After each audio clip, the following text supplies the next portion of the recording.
बिस्मिल्लाहिर्रहमानिर्रहीम। अस्सलाम वालेकुम। क्या हाल है बच्चों? सब ठीक ठाक? उम्मीद है मजाज अच्छे होंगे। आज हम शुरू करने जा रहे हैं लेक्चर नंबर 10 इलेक्ट्रोमैग्नेटिक इंडक्शन का। और आज के लेक्चर में हम बैक ईएमएफ पढ़ेंगे। मोटर्स के अंदर बैक ईएमएफ प्रोड्यूस जाती है, तो उसके अंदर हम डिस्कस करेंगे कि ये क्या होता है, कैसे प्रोड्यूस होती है, क्या एडवांटेजेस इसके होते हैं, और डिफरेंट सिचुएशंस हम डिस्कस करेंगे। सेकेंड ईयर की फिजिक्स है, फेडरल का कोर्स हम फॉलो कर रहे हैं, फेडरल और केपीके का।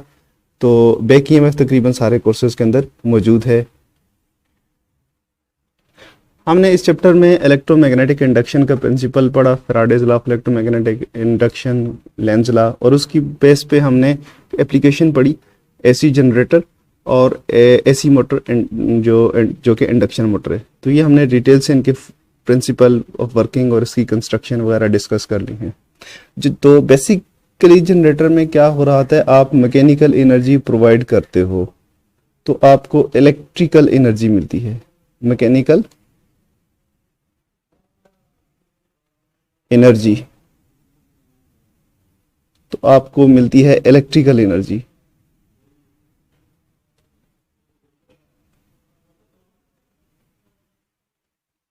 इलेक्ट्रिकल एनर्जी मिलती है मैकेनिकल एनर्जी प्रोवाइड करने से, और मोटर्स में आप इलेक्ट्रिकल एनर्जी दे रहे होते हैं तो आपको मैकेनिकल एनर्जी मिलती है। जो ईएमएफ जनरेटर से प्रोड्यूस होती है उसको हम इस तरह से डिनोट करते हैं, ईएमएफ इज इक्वल टू नेब ओमेगा। नेब याद रखें, आसानी से है, वरना आप चेंज कर सकते हैं जो बुक में लिखा हुआ है, साइन ओमेगा टी। ये ईएमएफ प्रोड्यूस होती है अगर आप मैकेनिकल एनर्जी देंगे। जबकि जो टार्क प्रोड्यूस होता है किसी भी कॉइल के ऊपर के अंदर, अगर उसको हम उसके अंदर से करंट फ्लो करा रहे हो मैग्नेटिक फील्ड के अंदर, तो वो होता है बीना कॉज अल्फा।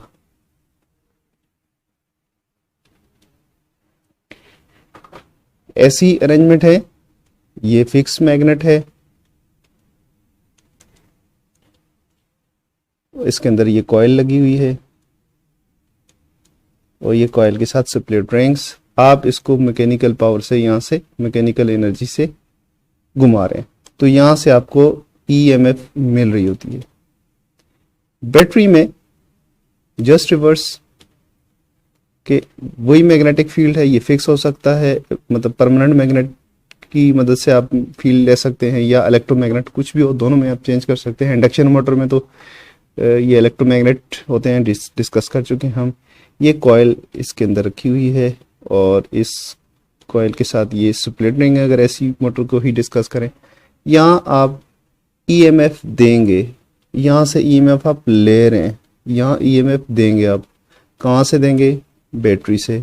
और बैटरी की ईएमएफ को हम यहाँ पे पर्टिकुलरली हम क्या करेंगे जी, वी से डिनोट करेंगे। यहाँ आप ईएमएफ प्रोवाइड करते हैं तो इसके ऊपर टार्क लग जाता है, ये खुद ही घूमना शुरू हो जाता है, मैकेनिकल एनर्जी आपको ऐसे मिलती है। दोनों चीजें एक दूसरे के रिवर्स हैं। बट यहाँ पे एक इंटरेस्टिंग बात यह है कि जब हम इस अरेंजमेंट को एज ए जनरेटर यूज कर रहे होते हैं तो होना तो ये चाहिए, मैकेनिकल एनर्जी दे रहे हैं तो इलेक्ट्रिकल एनर्जी आपको यहाँ पे मिल रही है, तो ऐसा ही हो। बट यहाँ पे मोटर इफेक्ट भी प्रोड्यूस हो रहा था, जो इस को मैकेनिकल एनर्जी से हम इसको यूं घुमाने की कोशिश करें तो मोटर इफेक्ट इसको इस तरफ लेके जाने की कोशिश करता है। इसको बैक मोटर इफेक्ट कहते हैं, जो जनरेटर के अंदर हो जाता है। और सिमिलरली मोटर के अंदर जनरेटर इफेक्ट आ रहा होता है, यानी हम जो कर रहे हैं उसका उल्टा ऑटो पे हो रहा होता है। यहाँ पे हम कर क्या रहे हैं, हम मैकेनिकल एनर्जी खुद दे रहे हैं, इलेक्ट्रिकल मिल रही है, सीधा प्रोसेस है। बट ये ऑटो पे हो रहा है, वो क्या, और बैक मोटर इफेक्ट प्रोड्यूस हो रहा है। इसी तरह मोटर के अंदर क्या है, हम इसको इलेक्ट्रिकल एनर्जी दे रहे हैं, मैकेनिकल हम लेना चाहते हैं, ये सीधा प्रोसेस है जो हम करना चाह रहे हैं, तो इसका रिवर्स ऑटो पे होता है, वो क्या है, बैक ईएमएफ, यानी बैक जनरेटर इफेक्ट प्रोड्यूस हो रहा होता है। क्यों होता है? उसकी वजह यह है कि जब आप इसकी कॉइल में से करंट गुजारते हो, ठीक है जी, जब आपने इसमें से करंट पास करना है तो करंट पास करने की वजह से ये कॉइल घूम जाती है मैग्नेटिक फील्ड के अंदर। जब ये मैग्नेटिक फील्ड के अंदर घूमती है तो ये इसी तरह एक करती है जिस तरह आपने डिस्कस किया था मोशनल ईएमएफ। कंडक्टर जो है वो मोशनल ईएमएफ परफॉर्म कर रहा होता है, मोशनल ईएमएफ पैदा हो रही थी, अगर उसको मैग्नेटिक फील्ड के अंदर घुमा लें तो ये जो कंडक्टर्स हैं ये इनके क्रॉस मोशनल ईएमएफ आ रही होती है, क्योंकि ये मैग्नेटिक फील्ड को कट कर रहे होते हैं। तो इस वजह से अपोजिट ईएमएफ प्रोड्यूस हो रही होती है, जो आपके इस ईएमएफ को अपोज कर रही होती है। यानी जो करंट है अगर इस डायरेक्शन में प्रोड्यूस हो रहा है तो उस करंट को ये अपोज करने की कोशिश करता है, उस करंट को लिमिट करने की कोशिश करता है। इसकी डायरेक्शन आप फाइंड कर सकते हैं लेंज लॉ की मदद से, क्योंकि ये क्या है, ये इलेक्ट्रोमैग्नेटिक इंडक्शन है। टार्क आपका प्रोड्यूस हो रहा है किस वजह से, वो जो फिनोमेना हमने पढ़ा था कि current carrying coil in magnetic field बिना कॉज अल्फा, ठीक है। बट जो बैक इफेक्ट है वो इलेक्ट्रोमैग्नेटिक इंडक्शन है, क्यों कि जब टार्क प्रोड्यूस हो रहा है तो फिजिकल मूवमेंट आ रही है कंडक्टर की मैग्नेटिक फील्ड के अंदर, वो मैग्नेटिक फील्ड को काट रहे हैं तो उसके अंदर ईएमएफ आ रही है। तो लेंज लॉ की मदद से आप उसकी डायरेक्शन फाइंड कर सकते हैं, फ्लेमिंग लेफ्ट हैंड रूल की मदद से फाइंड कर सकते हैं। तो आपको ये पता चलेगा कि जो करंट जो फ्लो हो रहा है कॉइल में, ईएमएफ उसको अपोज कर रही है, करंट को बढ़ने नहीं दे रही, एक रेगुलेट कर रही होती है। तो थोड़ा सा इसको मजीद डिटेल से देखते हैं। मोटर की कॉइल के ऊपर आप ईएमएफ अप्लाई कर रहे हैं, पोटेंशियल डिफरेंस आप अप्लाई करें with the help of battery. ये मोटर की कॉइल है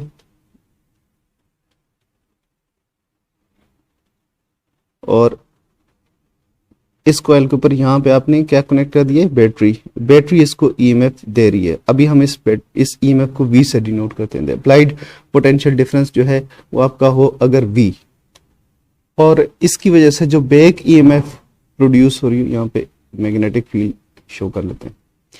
बैक ईएमएफ जो प्रोड्यूस हो इलेक्ट्रोमैग्नेटिक इंडक्शन के फिनोमेना से, तो वो उसको हम डिनोट करेंगे E से।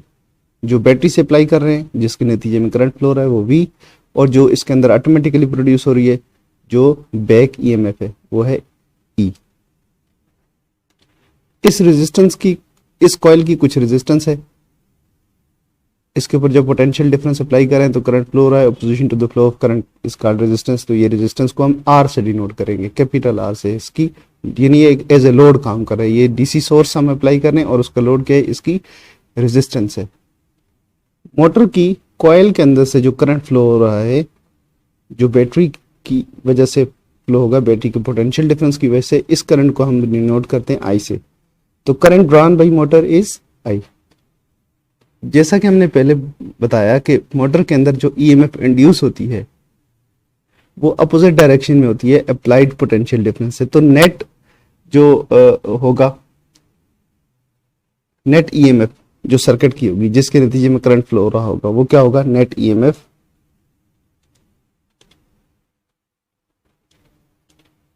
यानी बैटरी से आप अप्लाई कर रहे हैं V पोटेंशियल डिफरेंस और उसमें से आप माइनस करेंगे ईएमएफ, तो ये इनका जो डिफरेंस होगा वो नेट होगा और उसी के नतीजे में इसका करंट फ्लो होगा। सिर्फ V के साथ कैलकुलेशन करेंगे तो यानी नॉर्मल अगर आप ओम्स लॉ अप्लाई करेंगे तो होना तो ये चाहिए कि बैटरी के वोल्टेज है और उसको डिवाइड करें कॉइल की रेजिस्टेंस के साथ, तो आपके पास करंट की कोई वैल्यू आएगी तो बहुत ज़्यादा होगी। एक्चुअल में ये कम होती है, कितनी कम होती है कि उसमें से आप बैक ईएमएफ को माइनस कर दें, तो ये नेट पोटेंशियल डिफरेंस है। यानी इसके ऊपर हम रेजिस्टेंस को डिवाइड करेंगे तो करंट की वो मिकदार यहाँ से फ्लो होगी। तो करंट क्या होगा, तो करंट हम अकॉर्डिंग टू ओम्स लॉ लिख सकते हैं, कितना है जिसको आप डिवाइड करेंगे क्या होता है, V is equal to I R और I is equal to V upon R। तो ये V जो है डेल्टा है यानी डिफरेंस है, तो V माइनस E इसको हम लिख सकते हैं delta V is equal to V minus E। तो करंट क्या होगा, I किसके बराबर हो जाएगा, V minus E upon R।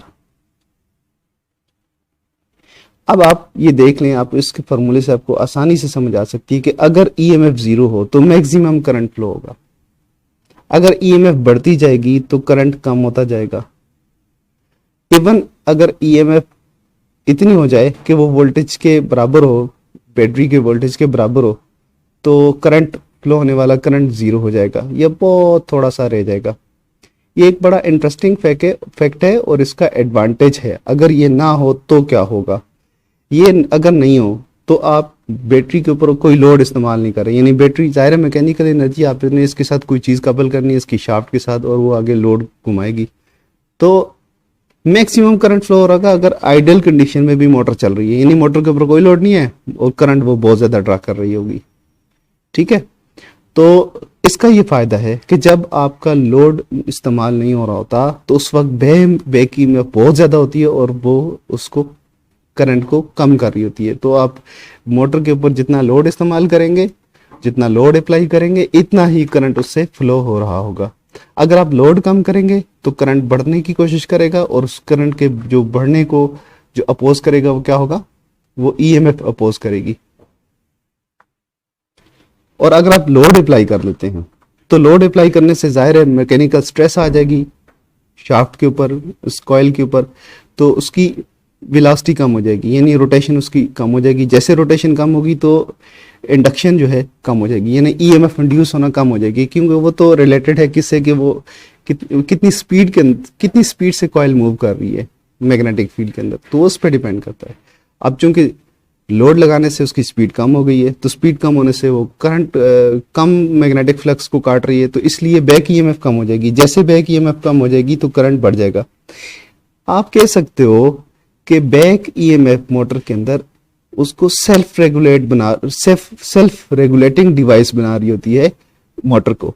Otherwise हमें अगर ऐसा ना होता तो हमें मोटर के साथ कोई ऐसी डिवाइस लगाना पड़ती कि लोड जैसे कम हो तो करंट कम ड्रा हो, लोड बढ़ाएं तो करंट बढ़े। यानी जब हम एनर्जी ज्यादा उसे मैकेनिकल एनर्जी लें तो तब उसका जो है वो उसको पावर कंज्यूम करना चाहिए। और अगर ऐसा ना होता, यानी इस तरह से ना होता, तो क्या होता है, जैसे जितना करंट इससे फ्लो कर रहा होता है वो सारे का सारा इसको हीट अप कर देता और कॉइल जल जाती, मोटर काम ना करती, वो फौरन मोटर यानी या जाहिर है जितना करंट इसके अंदर फ्लो होता वो सारा करंट इसके अंदर as a heat energy dissipate होता, क्योंकि मैकेनिकल एनर्जी तो अब ले ही नहीं रहे। तो इसलिए फिर मोटर को आइडियल कंडीशन में कोई भी ना चला सकता, जब भी आप मोटर चलाते तो उसके ऊपर मैक्सिमम लोड डालना पड़ता। तो ऐसा नहीं है, मोटर को आप नो लोड की सूरत में भी चला सकते हैं। नो लोड की सूरत में वो कम करंट लेती है और कम करंट लेने की यही वजह है। इसको थोड़ा सा और हम डिटेल से देख लेते हैं नेक्स्ट पेज पे। इसी बात को हम थोड़ा सा 3 स्पेशल केसेस के सेंस में हम डिस्कस कर लेते हैं। सबसे पहली बात कि मोटर जस्ट स्टार्ट हो रही हो, यानी नंबर 1 हम लिखते हैं कि motor is just started.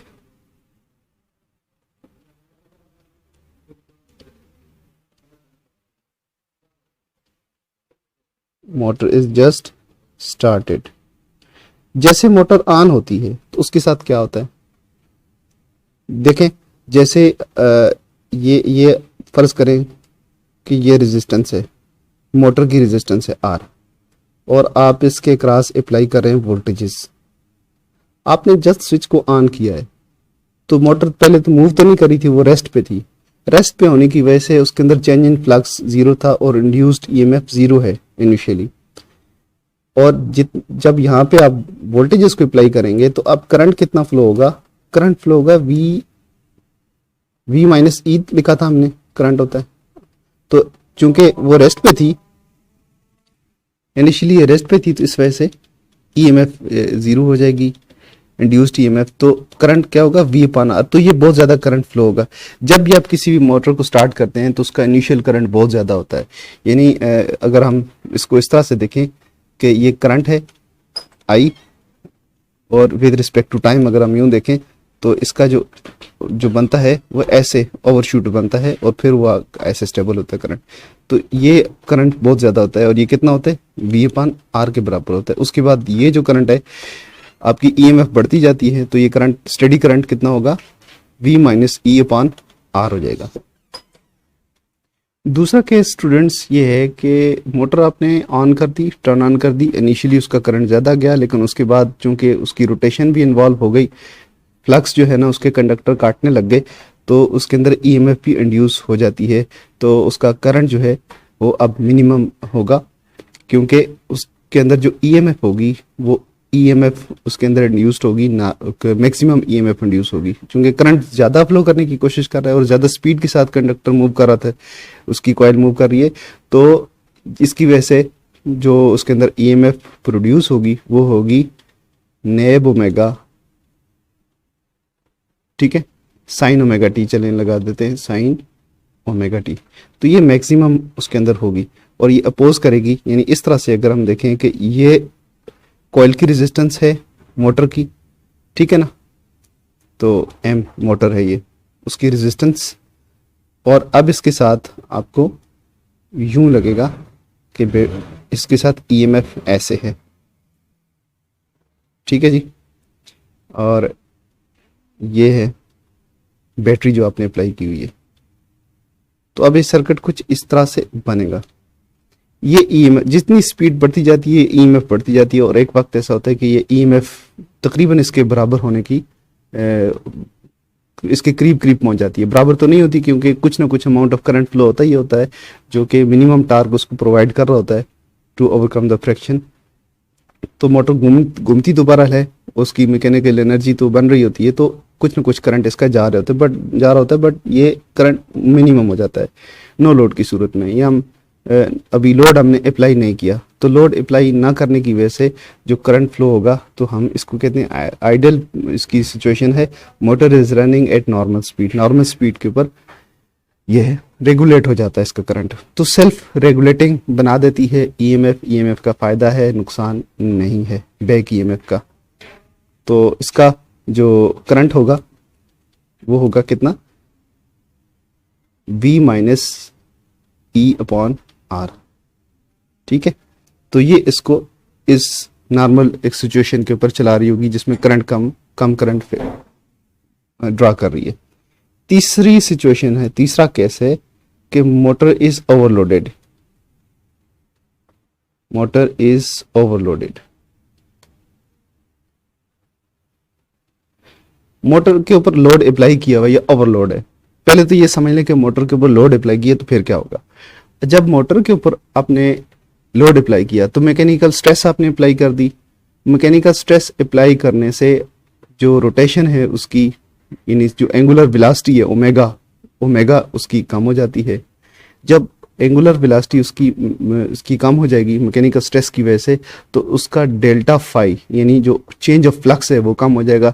Change of flux कम होने की वजह से इसकी जो ईएमएफ है ये कम हो जाएगी। तो ईएमएफ कितनी कम होगी, ईएमएफ इतनी कम हो जाएगी कि इसमें से करंट जो है इसकी जो इसका करंट इसका बढ़ने लग जाएगा।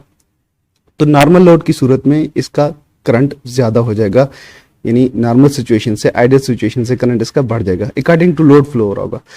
बट ओवरलोड की सिचुएशन में क्या होगा, यानी हम इतना लोड मोटर के ऊपर अप्लाई कर दें कि मोटर की कॉइल बहुत मुश्किल से घूमे, तो उस सूरत में इसकी ईएमएफ जो है वो जीरो हो जाएगी, ठीक है जी। ईएमएफ जीरो होने की कोशिश करेगी, और जैसे ईएमएफ जीरो होने की कोशिश करेगी तो करंट कितना फ्लो होगा, I is equal to V upon R। ये बहुत ज्यादा करंट है, ये मोटर के वाइंडिंग को जला देगा उसके अंदर, यानी इतना करंट जब उसके अंदर से फ्लो करेगा तो उसके अंदर हीट प्रोड्यूस होगी और मोटर की वाइंडिंग जल सकती है। यानी ओवरलोड की सूरत में बहुत ज़्यादा करंट फ्लो करता है। मोटर जब जस्ट स्टार्ट होती है मोटर तो तब भी बहुत ज़्यादा करंट फ्लो करता है, लेकिन वो करंट वापस स्टडी हो जाता है, स्टडी स्टेट पे आ जाता है। जिस तरह हमने पहले एक डायग्राम ड्रा की थी, चलिए नेक्स्ट पेज पे बता देते हैं कि नॉर्मल जब आप मोटर को ऑन करते हो तो इनिशियली स्पाइक मिलती है, लेकिन उसके बाद ईएमएफ आना शुरू हो जाती है बैक ईएमएफ, तो उसकी वजह से करंट स्टेबल हो जाता है, स्टेडी स्टेट मिल जाती है। बट आप उसका लोड बढ़ा देते हो और ओवरलोड कर देते हो, जितना उसका कैलकुलेटेड लोड है जो उसके ऊपर आप अप्लाई कर सकते हो उससे बहुत ज़्यादा अप्लाई कर देते हो, तो उसको मैकेनिकल जो स्ट्रेस है उसको रोकने की कोशिश करती है, जिसकी वजह से ईएमएफ जीरो के करीब हो जाएगी और करंट ज़्यादा फ्लो होगा और मोटर डैमेज हो जाएगी। नॉर्मल जब आप लोड अप्लाई करते हैं तो करंट फ्लो होगा नॉर्मल अकॉर्डिंग टू लोड, तो मोटर चलती रहेगी। तो क्या है, जितनी आप इलेक्ट्रिकल एनर्जी प्रोवाइड कर रहे हैं, इलेक्ट्रिकल एनर्जी कितनी कंज्यूम होगी, इलेक्ट्रिकल एनर्जी उतनी कंज्यूम होगी, इलेक्ट्रिकल पावर उतनी कंज्यूम होगी जितना आपने लोड अप्लाई किया हो, मैकेनिकल लोड अप्लाई किया हो। अगर आप लोड कम कर देते हैं तो इलेक्ट्रिकल पावर कम कंज्यूम होगी, लोड आप बढ़ा देते हैं तो तब ज़्यादा कंज्यूम होगी। तो मोटर को back EMF self regulated device बना देती है। तो उम्मीद है बच्चों इसकी समझ आ गई होगी। बैक ईएमएफ की बैक मोटर इफेक्ट भी इसी तरह से होता है जनरेटर के अंदर, जो कि उसको law of conservation of energy के एन मुताबिक इस फिनोमेना को, जनरेटर के फिनोमेना को बना देता है। उम्मीद है कोई क्वेरी आपकी नहीं होगी। अगर कोई मसला हो तो कमेंट सेक्शन में आप पूछ सकते हैं। इसके साथ हमें इजाज़त दीजिए। अल्लाह हाफिज़।